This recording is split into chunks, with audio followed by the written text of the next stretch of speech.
Male female जो है वो कोई बड़ा छोटा नहीं है। Female males are equal. Male के दिमाग में होता ही है कि मैं डोमिनेंट हूं, बट ऐसा कुछ नहीं है। लाइफ एक्सपेक्टेंसी जो है इम्यूनोलॉजिकली जो है वो फीमेल ज्यादा डोमिनेंट है, इमोशनली वो ज्यादा डोमिनेंट, फिजिकली मेल ज्यादा डोमिनेंट है।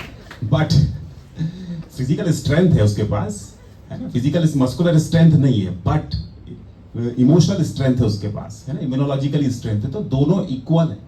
ये मान के बिल्कुल नहीं चलना है कि मेल ऊपर है, क्योंकि हम जिस सोसाइटी से आए वो मेल डोमिनेंट थी। हमारे पेरेंट्स है बल्कि चेंज होना चाहिए है। हम भी बच्चे भी, क्योंकि हमने अपने माँ बाप को ऐसे ही देखा है कि पापा जो बोलते थे वो मम्मी सुनती थी, पर ऐसा नहीं होना चाहिए।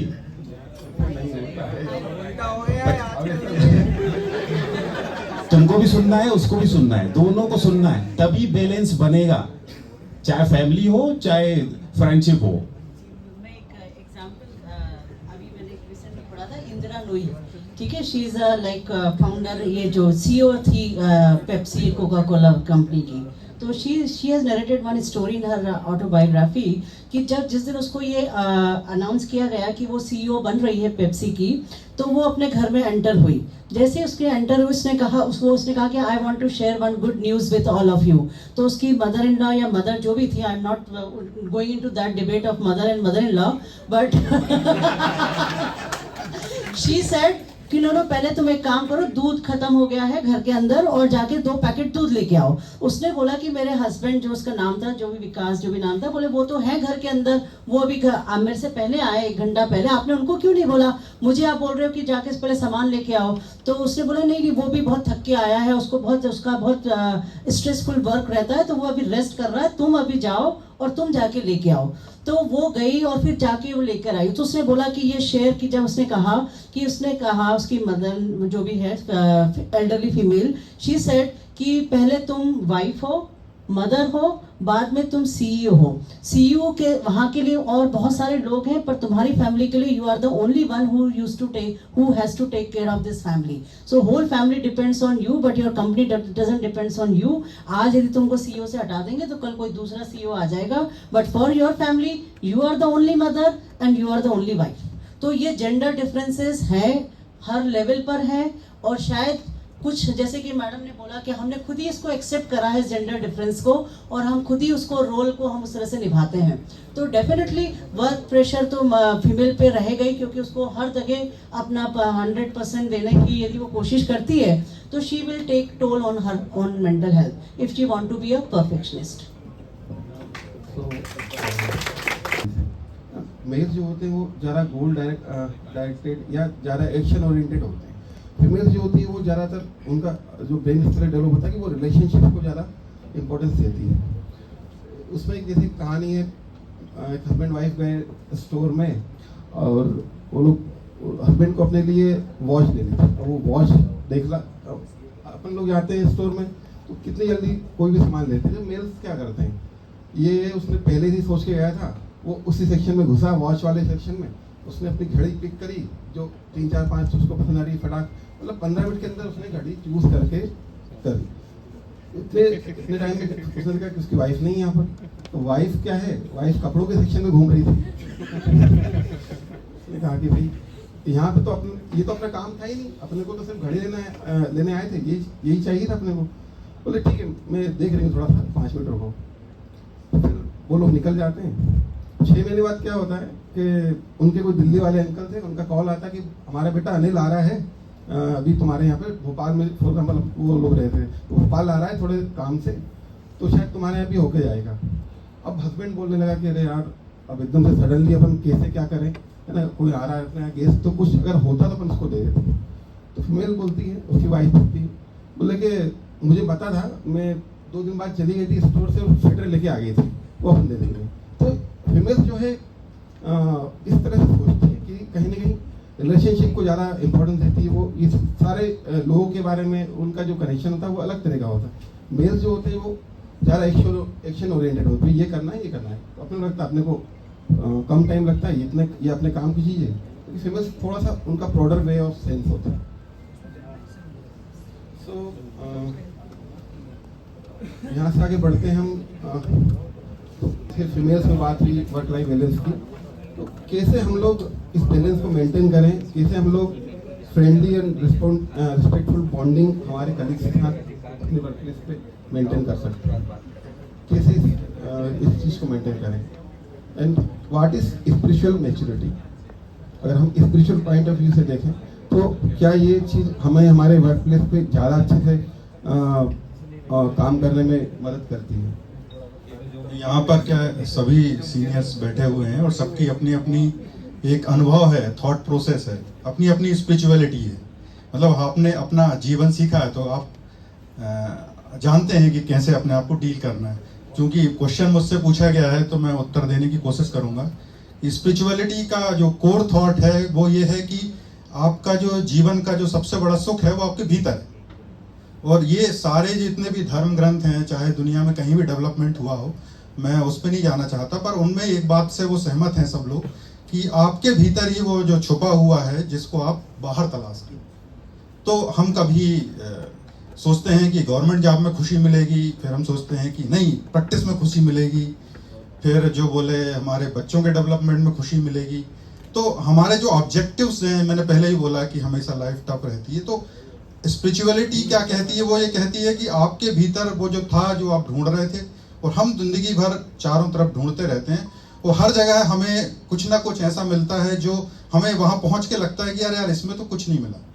तो ये सबके साथ होता है, मेरे साथ भी हो रहा है, और हम सब इस मरीचिका में हैं। तो कौन कितना कितना सर्च कर रहा है खुद को, वो कितने भीतर पहुंच जाता है और कितना इस चीज को, उस थमे हुए पानी को ढूंढ लेता है अपने भीतर। जैसा बोलते हैं ना भगवत गीता में, सारी नदियां आके उसमें मिल जाती हैं, उस सागर की तरह मैं हूं। तो उस सागर को जितना ढूंढ लिया, चाहे धर्म से ढूंढ ले, चाहे जीवन के अनुभव से ढूंढ ले, चाहे ध्यान से ढूंढ ले, चाहे कोई भक्ति से ढूंढ ले, या अपने काम से ही ढूंढ ले। मान लीजिए कि मैं डीन सर को देखता हूं कि वो अपनी कुर्सी पर जितने प्रसन्न दिखाई देते हैं, उतने वो प्रसन्न कहीं और दिखाई नहीं देते। तो उनने अपने काम में वो ढूंढ लिया, कब जैसे उनसे वो काम छिनता है तो वो अप्रसन्न हो जाते हैं। तो जैसे ही सभी लोग हैं कि उन्होंने अपने अपने वो जो सेंटर है वो ढूंढ लिए हैं, तो कहीं ना कहीं वो सेंटर उनके लिए मोह का कारण भी बन जाते हैं। फिर उनसे वो मोह छूटता है तो उनको फिर छटपटाहट होती है कि अरे यार अब मैं क्या करूंगा, अब मैं रिटायर हो जाऊंगा तो फिर क्या करूंगा। तो आपको अपना ही केंद्र ढूंढना पड़ेगा। कोई टीचिंग में ढूंढ लेता है, कोई पेशेंट में ढूंढ चुका है, और जो इन सबके बीच भी स्थिर रहे, जैसा कि भगवत गीता में लिखा है, कृष्ण है, उनके चारों तरफ युद्ध हो रहा है पर वो नहीं कर रहे हैं। तो जब इस सब लाइफ के बीच में जो स्थिर तत्व को ढूंढ लेगा, वो फिर घर में भी स्थिर रहेगा। घर में रह के वो पेशेंट के बारे में नहीं सोचेगा, वो फिर पेशेंट के सामने आके अपने बच्चों की पढ़ाई के बारे में नहीं सोचेगा। तो मैं समझता हूँ कि ऐसा एक आइडियल मनुष्य जिसकी कल्पना कम से कम भारतीय जीवन दर्शन में की गई है, एक ऐसा मनुष्य है जो सब कुछ डील कर रहा है फिर भी वो वहां नहीं है, अलूफ है। तो वो एक आइडियल स्टेट है जिसको हम भगवान बोलते हैं या कुछ और बोलते हैं। तो वो उसकी तरफ चलना है। यदि हम उसकी तरफ चलते हैं तो कहते हैं कि भगवान की तरफ देखने से कुछ कुछ गुण उनके हमारे भीतर आने लगते हैं। तो भक्ति का एक कोर थॉट है कि आप ईश्वर को भजोगे तो उनके कुछ गुण आप में आने लगेंगे। तो हम जैसे जैसे ये सब इस तरह की विचारधारा से चलते हैं तो हम इस जीवन के अनुभवों से गुजरते हुए भी उनसे कुछ दूरी बना ले पाते हैं। और वो जो दूरी थोड़ी सी होती है वो बड़ी कीमती होती है, क्योंकि वो आपकी निजी होती है और उस दूरी से आपको विराम मिलता है। अब बहुत सारी चीजें हैं, मैं बोलने लगूंगा तो उससे क्या होगा कि समय दूसरों का नहीं मिलेगा। तो मेरा ये कहना है कि आप थोड़ा सा दूर हट लें, अपने अपने व्यक्तित्व में विराम लेना सीख लें, तो आपको सुकून मिलेगा और वो आपके हर जगह काम आएगा। तो क्या आध्यात्मिकता से हमारी प्रोडक्टिविटी बढ़ सकती है? बिल्कुल बढ़ सकती है, यदि आपको उस तरह से लोग ये सोचते हैं कि आध्यात्मिकता का मतलब है काम नहीं करना। एक सबसे बड़ा जो थॉट है कि भैया स्पिरिचुअलिटी में आ गए तो सब कुछ छोड़ना है। ये हमारा एक परसेप्शन है जो कि हमारे पूर्वजों ने हमें ऐसा पता नहीं क्यों सिखा दिया। नहीं सिखाया। मैं इसमें कुछ बोलना चाहती हूँ कि जो आपने बोला बहुत अच्छा बोला। स्पिरिचुअलिटी जैसे जो आपने बोला कि हम अपने काम से बहुत ज़्यादा वो हो जाते हैं, मोह की बात करी।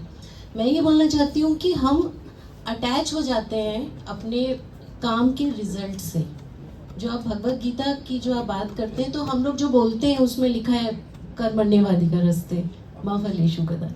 हम हमेशा सोचते हैं कि हम जो करें वो परफेक्ट हो, लोग उसको वैलिडेट करें, उसकी तारीफ करें, उसके बेसिस पे हमें प्रमोशन मिले, हमारी प्रशंसा हो। जहाँ ये रिजल्ट से अगर अटैचमेंट आता है तो ज़रूर ये हम दूर चले जाते हैं स्पिरिचुअलिटी से। अदरवाइज आप अगर सोचो कि हमारे घर में कोई घटना घटी है और हम वर्क प्लेस में आकर के वो हमारे दिमाग में ना चले, तो पॉसिबल ही नहीं है कि हम उस चीज़ को टोटली भूल जाएं, वो पॉसिबल नहीं है। तो कहीं ना कहीं जो वर्क लाइफ बैलेंस है वो ये है कि हम परफेक्ट होने की कोशिश ना करें, हमारे जो गोल्स हैं वो रियलिस्टिक हो, कि हम जितना हम कर सकते हैं 70%, 100% की कभी हम ना सोचें। तभी हम शायद वो अटैचमेंट और डिटैचमेंट वाली बात है कि हम बहुत ज़्यादा अटैच हो जाते हैं अपने काम से। अगर हमने कुछ किया है तो हमें लगता है ये परफेक्ट है, अगर उसमें किसी ने कोई त्रुटि निकाल दी तो वहीं पर हमारा जो एक ईगो है वो हर्ट हो जाता है। तो why not to be always like कि हम बहुत परफेक्शनिस्ट होने की ना कोशिश करते हुए रियलिस्टिक गोल्स बनाएं और रिजल्ट से अटैच नहीं रहेंगे, तो शायद ये थोड़ा स्पिरिचुअलिटी की तरफ हम बढ़ पाएंगे। Acceptance, acceptance, action to the situation, ये आपको लर्न करते हैं आप स्पिरिचुअलिज्म से। सो स्पिरिचुअलिज्म कभी भी आपको लाइक जैसे अपन कह रहे थे कि काम छोड़ के कोई सन्यासी बनना इज नॉट स्पिरिचुअलिज्म। आपको अपने काम के अंदर डे टू डे लाइफ के अंदर you have to be spiritual by accepting the situation and by not reacting to the situation. ये सबसे इम्पॉर्टेंट है, ये ही स्पिरिचुअलिज्म है। और सत्य चित्त आनंद कि जो जिस कंडीशन में आप हैं उस कंडीशन को आप एंजॉय कर रहे हैं, उस पल को एंजॉय कर रहे हैं, that is spiritualism. So spiritualism is very important to reduce your to improve your mental health और to reduce your stress. It is the way of for handling the stress. So spiritualism should be a part of your life and you should adopt it and you should progress towards the spiritualism. And this is the only thing which will help you out. Nothing, no situation, nothing will help you. Only the how do you react to the situation, how do you control your emotions, how do you improve the resilience, emotional resilience. That is the only thing which spiritualism will teach you, and that only you will be able to handle your stress. So that is my point of view. आपका heart जो है वो अपने आप चलता है, आपके respiration के लिए जो है इम्पल्स आते हैं मेडुला ऑब्लोंगेटा से, आपका एक एक सेल अपने आप ही चल रहा है, आप कुछ चला ही नहीं रहे हैं लाइफ में, फिर इतना स्ट्रेस क्यों ले रहे हैं कि मैं अपने जीवन को अपने हिसाब से मॉडिफाई कर सकूं? सारा स्ट्रेस वहीं से क्रिएट हो रहा है। आप पैदा ही खुद नहीं हुए, आप 25-30 साल 50 साल पहले थे ही नहीं। आप लाइफ तो चल रही है 100 करोड़ साल से, 100 करोड़ साल से इस अर्थ पे लाइफ है, और अर्थ है 500 करोड़ साल से, और यूनिवर्स की जो लाइफ है वो कितनी है? 1300 करोड़ साल, 13 बिलियन, इतने साल से यूनिवर्स चल रहा है। तो आप क्या हो? लाइट की स्पीड है 3 लाख किलोमीटर पर सेकंड। मिल्की वे जिस गैलेक्सी में हम पड़े हैं उसका डायमीटर है 2 लाख लाइट ईयर, मतलब एक साइड से दूसरे साइड लाइट को जाने में 2 लाख साल लग जाते हैं। और ऐसी कितनी गैलेक्सी हैं पता नहीं। ऑब्जर्वेबल यूनिवर्स जो है, मतलब जहां तक हम देख सकते हैं, वो है 13 बिलियन लाइट ईयर। पर 13 बिलियन ईयर में लाइट जितना ट्रेवल करता है उतना हमने देखा है। तो हम कहां, किस यूनिवर्स में कहां पड़े हैं? छोटे से प्लैनेट पे, कुछ पता नहीं है। फिर इतना स्ट्रेस हमने किस चीज का क्रिएट कर रखा है? कुछ नहीं है। हम 25-30 साल बाद फिर कुछ नहीं रहेंगे। तो क्या है टेंशन चिल रहने का? जो है जैसे हुए, जैसे हम पैदा हुए हैं वैसे अपने आप को एक्सेप्ट कर लेते हैं, उसी समय स्ट्रेस सारा खत्म हो जाता है। जिस पल आपने अपने आप को जैसे हैं वैसा एक्सेप्ट किया, और उसी समय स्पिरिचुअलिटी घटित होती है। आप कुछ और बनने में लगे हर पल, बस इसीलिए सारा स्ट्रेस है। अरे जो है जैसे हैं वैसे ही रहिए, क्योंकि भगवान ने ही वैसा बनाया आपको। रियलिस्टिक बनने की कोशिश करें, परफेक्शनिस्ट बनने की कोशिश ना करें। नीति मैडम ने कहा कि काम के अंदर ही हम लोग अपनी स्पिरिचुअलिटी को ढूंढें और थिंग्स को एक्सेप्ट करें, है ना, और रिएक्ट कम से कम करें। तो कहीं ना कहीं हम लोग ज़्यादा स्पिरिचुअल रहेंगे, हमारे काम पे ज़्यादा फोकस कर पाएंगे और खुश रहेंगे, उस काम से संतुष्ट रहेंगे। और डॉक्टर अजय ने जैसे यूनिवर्स का जो एग्जांपल दिया है ना, इतना डाटा उन्होंने बताया ना, जो शायद हम लोग भूल गए तो ये वाकई में हम लोग बहुत ही तुच्छ, बहुत इतने बड़े विशाल ब्रह्मांड के आगे, है ना, जैसे अर्थ को ब्लू पेल डॉट कहा जाता है ना, जब बाहर से देखा जाता है कितनी छोटी दिखती है अर्थ, और उस पर आदमी की तो कोई हैसियत ही नहीं है। तो फिर भी हम लोग कुछ न कुछ कंट्रोल करने की कोशिश करते हैं। हमें कुछ कंट्रोल करने की जरूरत नहीं है, कोशिश नहीं करना है। तो इसके साथ ही हम आगे बढ़ते हैं। जैसे हम लोगों ने बात कर, है ना, क्या एक्सपीरियंस है डॉक्टर नीति मैडम का, वो हमें बताया। So first of all, I would like to say कि childhood mental health is increasing, mental illness is increasing. So collectively also as well as individually also. And you all know that कि adult mental health is very much dependent on the childhood mental status. Because जितनी भी adult mental illnesses है, उन सबका जो बीज है या सीड्स है या सीडलिंग है, वो मतलब चाइल्डहुड एज में ही होता है। चाइल्डहुड एज की यदि अपन प्रॉब्लम देखें तो बहुत सारी प्रॉब्लम्स हैं। यदि क्योंकि अब चाइल्डहुड जो एज है ये एक लंबी रेंज होती है, 0 से लेके 18 ईयर्स तक अपन इसको चाइल्डहुड के अंदर इंक्लूड करते हैं। तो 0 to 5 ईयर्स के अंदर देखें तो अलग डिफरेंट प्रॉब्लम्स होती हैं। 5 to 10 ईयर्स को अपन डिवाइड करें तो 5 to 10 ईयर्स में अलग प्रॉब्लम्स होंगी, और 10 to 19 ईयर्स जो कि adolescent, pre adolescent and adolescent age आएगी तो उनकी मेंटल हेल्थ प्रॉब्लम्स अलग अलग होती हैं। यदि अपन कलेक्टिवली देखें तो 0 to 5 ईयर्स में जो मोस्ट कॉमन डेवलपमेंटल या मेंटल हेल्थ प्रॉब्लम बच्चों में होती है वो होता है इंटेलेक्चुअल डिसेबिलिटी या intellectual deficit, autism, ADHD, conduct disorders, specific learning disabilities. So इन सब का इंसिडेंस बहुत इंक्रीज हो रहा है लास्ट डिकेड से यदि अपन कंपेयर करें। यदि मैं ऑटिज्म की बात करूं तो ऑटिज्म यदि आज से 10 साल पहले उसका इंसिडेंस बोला जाता था 1 in 200, फिर वो कम हुआ 1 in 100 आया, और आज जो करंट सिचुएशन है, ये मैं इंडिया की बात कर रही हूँ, 1 in 45 children. So it is so much like it has increase in last decade कि आज 45 बच्चों में से एक बच्चे को ऑटिज्म स्पेक्ट्रम डिसऑर्डर है। सो द इंसिडेंस बहुत बढ़ रहा है, और उसके बहुत सारे लाइक कॉजेज हैं, इन्वायरमेंटल कॉजेज हैं, जेनेटिक कॉजेज हैं, पेरेंटिंग कॉजेज हैं, तो there are so many causes. ADHD की बात करें तो उसका जो इंसिडेंस है वो हमारी कंट्री के अंदर 1.6 से 17.6% है, और यदि अपन एवरेज निकालें तो 9.6%, मतलब 100 बच्चों में से 10 बच्चों के करीब उनको ADHD के सिम्टम्स होते हैं। ठीक है, तो ये स्पेसिफिक लर्निंग डिसऑर्डर्स देखें, जैसे डिसलेक्सिया है, डिसकैल्कुलिया है, ये है, इन सब का भी इंसिडेंस और बढ़ता जा रहा है। तो ओवरऑल यदि अपन 5 to 10 ईयर्स में देखें तो स्कूल फोबिया एक इम्पॉर्टेंट कॉज होता है मेंटल हेल्थ अफेक्ट होने का। फिर कंडक्ट डिसऑर्डर्स हैं, बिहेवियरल डिसऑर्डर्स हैं, डिप्रेशन है, OCD है। सो इन सब के इंसिडेंसेस बच्चों के अंदर भी बढ़ रहे हैं। कोविड के बाद तो ये बहुत देखा गया कि बच्चों के अंदर एंजाइटी बहुत ज़्यादा और फियर बहुत ज़्यादा डेवलप हुआ। कोविड ने बहुत मेंटल हेल्थ को अफेक्ट किया, वो चाहे बच्चों की हो चाहे एडल्ट की हो। तो ओवरऑल इंसिडेंस तो बहुत बढ़ रहा है। तो like we have to think कि ये क्यों बढ़ रहा है, इसके क्या क्या कॉजेज हैं और हम इसको कैसे हैंडल कर सकते हैं। Thank you ma'am. If anybody want to add something.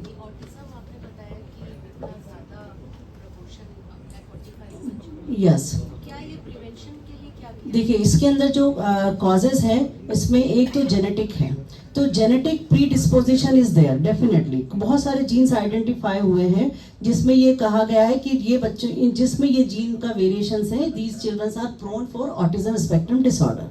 अब उसका जो जीन का एक्सप्रेशन है वो रिलेटेड होता है इन्वायरमेंट से। चूँकि जैसे कई हमने देखा कि मोबाइल यूज़, बच्चों को पैसिव लर्निंग वो उस मोड में चले जाते हैं। बेसिकली जो ऑटिज्म होता है वो क्या, सोशल डिस्कनेक्शन है, सोशल इंटरेक्शन इम्पेयर्ड है, इम्पेयर्ड सोशल एक्शन इंटरेक्शन हो गया, as well as communication disorder होता है। तो ये जो कम्युनिकेशन डिसऑर्डर्स होता है वो जेनेटिकली प्री डिस्पोज बच्चों के अंदर, यदि आपको उस तरह से इन्वायरमेंट मिलता है तो वो उसके अंदर मैनिफेस्ट होता है। तो जो मोबाइल का यूजेस है, जो अपन एक बहुत सारी स्टडीज हुई है उसमें उन्होंने देखा कि जिन बच्चों को अर्ली मोबाइल दिया गया और जिन बच्चों को मोबाइल मेन उनका मोबाइल का यूजेस बहुत ज़्यादा है, उन बच्चों के अंदर ऑटिज्म का इंसिडेंस ज़्यादा है।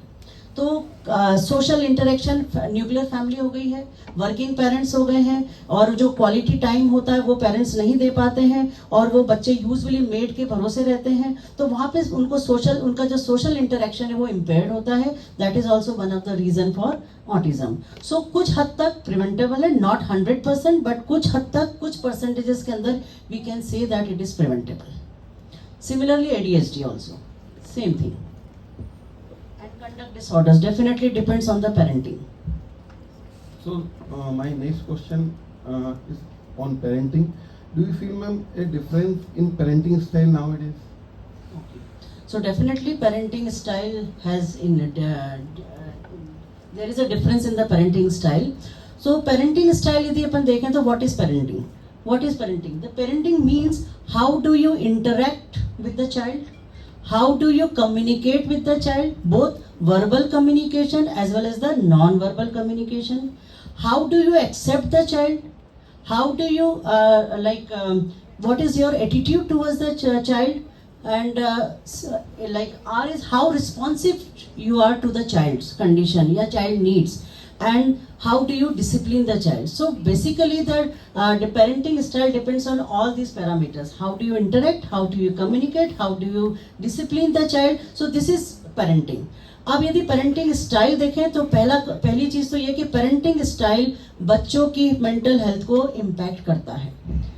और यदि अपन parenting style, different parenting styles देखें तो जो मेनली जो 4 या 5 पेरेंटिंग स्टाइल्स होती हैं, जिसमें एक पहला होता है ऑथोरिटेटिव या ऑथोरिटेरियन, ठीक है, दूसरा होता है ऑथोरिटेटिव, तीसरा होता है परमिसिव, चौथा होता है अनइन्वॉल्व या नेग्लेक्टिंग, और पांचवा जो आजकल चेंज हुआ है वो है हेलीकॉप्टर पेरेंटिंग स्टाइल. अब हेलीकॉप्टर जो पहली वाली जो स्टाइल है जिसमें ऑथोरिटेरियन, उसमें अपने जो पुराने फोर फादर्स या अपने जो पूर्वज थे कि हमने कह दिया ऐसा तो ऐसा ही होगा, हमने कहा कि यहाँ जाना है तो यहाँ जाना है, तो वो स्टाइल कहलाती थी ऑथोरिटेरियन, जिसके अंदर आपको फ्लेक्सिबिलिटी बच्चों को नहीं दी जाती है, जिसमें rules and regulation is made by the parents and it is never discuss with the children कि जो हमने कहा वो सत्य है. तो वो वाली पेरेंटिंग स्टाइल थी authoritarian, which is usually affecting, which is causing low self esteem in the children because they are not able to take the decisions, they are not involved in the family decisions, and जो कह दिया वो हो रहा है, तो definitely वो mental health को अफेक्ट करती थी बच्चों की. अब सबसे बेस्ट स्टाइल यदि अपन कहेंगे तो वो होती है ऑथोरिटेटिव, मीन्स जिसमें रूल्स है, जिसमें बाउंड्रीज है, जिसमें डिसिप्लिन है, पर at the same time responsiveness भी है और at the same time discipline भी है. तो ये एक बैलेंस्ड पेरेंटिंग स्टाइल कहलाती है, और जिसके के रिजल्ट्स काफ़ी सारी स्टाइल्स के से बेटर होते थे. कोई स्टाइल परफेक्ट नहीं है, सबके प्रॉस एंड कॉन्स है, बट यदि अपन सारी स्टाइल्स में से देखें तो सबसे बेस्ट जो होती है वो ऑथोरिटेटिव होती है. ठीक है. अब परमिसिव क्या होती है? No rules, no boundaries, whatever childrens are saying that desire has to be fulfilled.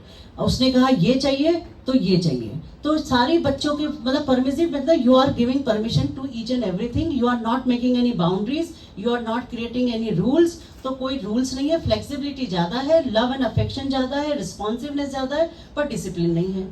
तो डेफिनेटली ये शुरुआत के अंदर ठीक लगता है आपको, पर जब यही बच्चे जब बड़े होते हैं तब they are not able to understand the meaning of no. यदि आपने उस समय किसी चीज के लिए नो कहा, क्योंकि उन्होंने पेरेंट्स से कभी नो सुना ही नहीं, तो वो नो सुनने के आदी नहीं होते. उनको लगता है कि जो उन्होंने चाहा वो उनको मिलना चाहिए. तो जितने भी साइकोपैथ यदि आप कभी देखते हो यदि फिल्मों के अंदर, तो वो सब परमिसिव पेरेंटिंग स्टाइल के नतीजे होते हैं, क्योंकि उन्होंने नो सुनना ही नहीं सीखा. उनको हर चीज मिली, उनको हर चीज की परमिशन मिली, तो फ्लेक्सिबिलिटी ज्यादा, डिसिप्लिन कम. और अभी की जो स्टाइल है वो है हेलीकॉप्टर स्टाइल. हेलीकॉप्टर में जैसे उसका जो होवर होता है, जो पूरे समय घूमता रहता है, वो आजकल की जो पेरेंटिंग स्टाइल है वो अब चेंज हो गई है हेलीकॉप्टर स्टाइल में. वो हमेशा बच्चों के साथ रहते हैं, वो हमेशा बच्चों को प्रोटेक्ट करते हैं, वो कभी बच्चों को मिस्टेक करने नहीं देते हैं, वो बच्चों का होमवर्क कर लेते हैं इस डर से कि कहीं बच्चे को डांट ना पड़े क्लास के अंदर. वो बच्चों का प्रोजेक्ट बना लेते हैं, जो आजकल पेरेंट्स करते हैं, वो बच्चों का प्रोजेक्ट भी बना देते हैं ताकि बच्चे गलती ना करें, ताकि बच्चों को डांट ना पड़े, बच्चों को एडवर्स कॉन्सिक्वेंसेस ना झेलना पड़े, वो बच्चे कोई मिस्टेक कर ही ना सके. तो इस तरह से वो बच्चों को हमेशा ओवर पेरेंटिंग, ओवर केयरिंग होते हैं और इसके जो नतीजे ये रहते हैं कि बच्चा कभी भी सेल्फ डिसीजन नहीं ले पाता है, वो अपनी गलतियों को समझ नहीं पाता है, वो अपनी गलतियों को सुधार नहीं पाता है। तो जब ये बच्चे बड़े होते हैं और हॉस्टल में जाते हैं तब उनको पेरेंट्स ने का सपोर्ट नहीं मिलता है, तब they are not able to face this situation, they are not able to face the challenges, और जब वो चैलेंजेस उनके सामने आते हैं तो वो टूट जाते हैं, वो बिखर जाते हैं, क्योंकि उन्होंने कभी गलती करी नहीं थी, उन्होंने कभी उन गलतियों से सीखा ही नहीं था। पेरेंट्स ने हमेशा उनके सामने हेलीकॉप्टर के साथ वो हमेशा घूमते रहे, पेरेंट्स ने उनको कभी गलती करने का मौका नहीं दिया, कभी उस गलती से सीखने का मौका नहीं दिया। तो वो over parenting, over caring, helicopter parenting style जो आजकल की जो जड़ है मेंटल हेल्थ का, जो हम देखते हैं सुसाइड देखते हैं कि जो बच्चे चैलेंजेस को फेस नहीं कर पा रहे हैं और चैलेंजेस के सामने बिखर जाते हैं, वो पेरेंटिंग उस पेरेंटिंग स्टाइल का नतीजा होता है। तो definitely parenting style has a huge impact on the mental health of the children and no one is perfect, no parenting style is perfect, we have to keep a balance and no one is perfect। तो ये हमें understand करना पड़ेगा और कहीं ना कहीं अपनी पेरेंटिंग स्टाइल को एक बैलेंस्ड पेरेंटिंग स्टाइल में डालना पड़ेगा, तो उस पे बच्चों का इम्पैक्ट, बच्चों की मेंटल हेल्थ इम्प्रूव हो सकती है। Thank you. पहले तो मैम को एक बार और तालियों से स्वागत करें, क्योंकि मैम ने बहुत अच्छे से कॉम्प्रहेंसिवली इस टॉपिक को समझाया। मैम मेरा एक क्वेश्चन ये है कि अमूमन जैसे हम लोग जब स्कूल में पढ़ते थे और आजकल हम देखते हैं, तो पहले ये होता था कि जैसे बच्चा गलती करता था तो बच्चे को डांट पड़ती थी कि तुमने होमवर्क नहीं किया और तुम्हारे नंबर कम आए क्लास में। आज थोड़ा सा ऐसा हो रहा है कि पेरेंट्स स्कूल जाते हैं और टीचर से पूछते हैं, स्कूल वालों से पूछते हैं कि हमारा बच्चा अच्छा क्यों नहीं पढ़ रहा है। तो मैम ये जो सिनेरियो चेंज हो रहा है, इसमें हम लोग को कैसे डील करना चाहिए? ये कॉलेज में भी हो रहा है, ये हर जगह हो रहा है। हाँ, तो एक्चुअली क्या है, लाइक पेरेंट्स और ये जो स्टूडेंट और टीचर का रिलेशनशिप है, आजकल अपन स्टूडेंट्स जो स्कूल्स हैं उनको अपन कस्टमर माना जाता है कि बच्चे जो है उनके पेरेंट्स उनको पे कर रहे हैं, तो उनको हर अधिकार, उनको कोई भी अधिकार नहीं है कि वो बच्चों को डांट सके, वो बच्चों को मार सके। और तो पेरेंट्स की भावनाएं चेंज हो गई हैं, पेरेंट्स भी उनको as a customer, as a जो कंज्यूमर अपन समझते हैं। तो पेरेंट्स का जो पेरेंटिंग जो स्टाइल है वो जो चेंज हुई है कि हमारा बच्चा, यदि हमने पेरेंट्स को, यदि हम स्कूल को पैसा दे रहे हैं तो अल्टीमेटली ये उनकी रिस्पॉन्सिबिलिटी है कि वो बच्चों को पढ़ाएं और बच्चों को पास करें। और बच्चे यदि कंप्लेंट करते हैं पेरेंट्स के लिए, तो पहले ज़माने में जब बच्चे कंप्लेंट करते थे तो पेरेंट्स ये कहते थे कि नहीं, ये तुम्हारी गलती होगी, तुमको ने वो ऐसा नहीं करना चाहिए था, उसको समझाते थे। अभी पेरेंट्स आपस में डिस्कस करते हैं, अरे उसने ऐसा कैसा बोल दिया, वो भाई वो बच्चे से ना बोले, पर वो आपस में जब डिस्कशन करते हैं तो बच्चे के मन में टीचर के प्रति ये भावना आती है कि भाई टीचर हमें डांट नहीं सकता है या हमें कुछ बोल नहीं सकता है। तो अल्टीमेटली ये जो एटमॉस्फेयर हो रहा है, और जो स्कूल्स को अपन एक कंज्यूमर समझ रहे हैं और उसको वो एहसास करा रहे हैं कि टीचर जो है वो सिर्फ एक पेड सर्वेंट है और उसका काम है बच्चों को पढ़ाना, और वो बच्चों को कोई भी डिसिप्लिन या सिखाने के लिए या डांटना मारना वो टीचर नहीं कर सकते। तो वो जो एटीट्यूड है पेरेंट्स का वो ट्रांसफर हो रहा है बच्चों के अंदर, तो वो बच्चा उसका एडवांटेज लेता है। ठीक है, तो वो एटीट्यूड जो है वो पेरेंट्स को ही चेंज करना पड़ेगा कि बच्चों को यदि टीचर कह रहे हैं तो उस सिचुएशन को समझते हुए उसको अपनी विवेक बुद्धि का इस्तेमाल करना बहुत ज़रूरी है कि उस सिचुएशन को समझे कि वो टीचर की क्या इंटेंशन है और उस इंटेंशन को उसको रेस्पेक्ट करना चाहिए। यदि वो पॉजिटिव पेरेंटिंग या पॉजिटिव इंटेंशन है तो उसको रेस्पेक्ट करना चाहिए, और बच्चों के सामने कभी भी इस तरह का डिस्कशन नहीं करना चाहिए कि टीचर ने ऐसा कैसा बोला, उस टीचर की हिम्मत कैसे हो गई कि आपको कुछ बोल सके। तो वो एक गलत एटीट्यूड है पेरेंट्स का towards the teacher and towards the situation. Thank you ma'am.